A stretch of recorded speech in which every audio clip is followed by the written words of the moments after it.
Okay, Season 4, patch number 7, pretty much came out immediately, well, actually at the same time as the Oktoberfest trailer dropped, actually even slightly before. And it's not entirely irrelevant there. Obviously, it's a pretty thin patch. I'm really just going to go over it very quickly to get the information down.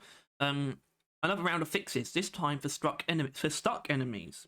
Things landing in places they shouldn't, and preparing for some upcoming events. Now, we don't really know what that exactly means. It usually just means they've put things in the game for upcoming events. But they're not, like, actually active yet. So the actual patch notes. Hid debug lines on specific corruptor attacks. Okay, that's actually a really good thing. That's something that I kind of called out. I don't know if that would be the right word. But I did, and I actually called it out to Troll specifically when we did the interview. Obviously, he had no control over that, but maybe that had some eyes on it. I don't know. I'm not going to take credit for that because obviously it was a bug that they could have observed themselves very easily. But it's still something that I noticed and wanted to change, so I'm glad that it has. Basically, the corruptor's like sort of directed shockwave attack. Think like the Lacerator's attack, where it raises spikes out of the ground in a row towards you. The corruptor has a similar attack. If you didn't notice before, you could actually see the hitboxes for the attack, or debug lines as they're called here. Maybe they weren't actually hitboxes, which was a little bit immersion breaking, really. So it's good. Fixed a bug that caused enemies to sometimes become stuck after spawning. I might have noticed this, actually. I might have done. I feel like I remember seeing recently it's just a weirdly friendly enemy, just for no good reason. So, sure, good. The amount of corruptors' plague puddles is now limited to a maximum of 30 active in a level. So it's, I guess, it's... You have to think of the corruptor's corruption differently, in that it's not like a trail necessarily. It makes up a trail, but it's made up of individual puddles, and they've limited that number to 30, which still might be a lot. I guess it's just going to stop it from getting out of control.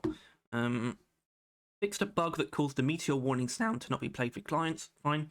Fixed a bug that caused A Journey's End should be Journey of the Prospector soundtrack to not be played on some systems. Now, this is also something, you know, I could take credit for if I wanted to, because obviously that was actually much more specific to Trolls. The reason we got to interview him was because he was leaving, and something he did when he was leaving was finish the Journey of the Prospector track, and it was added to the game, but it wasn't added to Xbox. I'm not sure if that's the only system it wasn't on.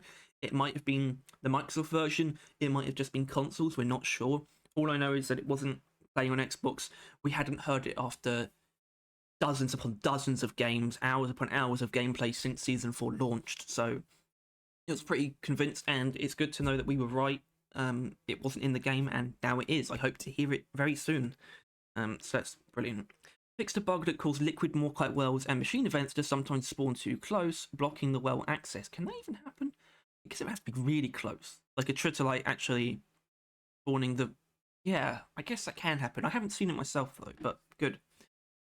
Fixed a bug that caused rock cracking pods to land inside each other. I guess that is a bug. As far as I knew, it was still doable. Like, it didn't actually prevent you from doing it, I think. Either way, it's not a funny bug. It's not like a benevolent bug, so it can go. Fixed a bug that caused hacking pods to land too close to other entities and colliding with them.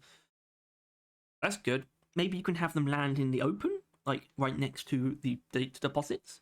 Prepared for upcoming events. Obviously very ambiguous. My read on that is based on what we've seen before, is that it's just them implementing assets for upcoming events. Definitely Oktoberfest, maybe even Halloween as well. So they would be present in the game, which means people could actually leak them potentially. Or Ghost Ship's aware of that, but that's all there is to it.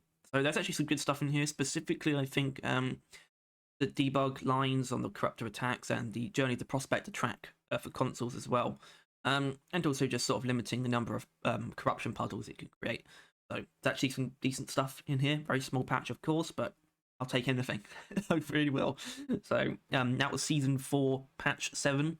Thank you for tuning in as always. If you enjoyed this, please make sure to like, subscribe. If you want to stay on top of all Deep Rock Galactic news and patches specifically, you can click that bell if you want to. I'm not going to make you. I can't make you, but it would be pretty cool if you did. Alright, that's all. Take care.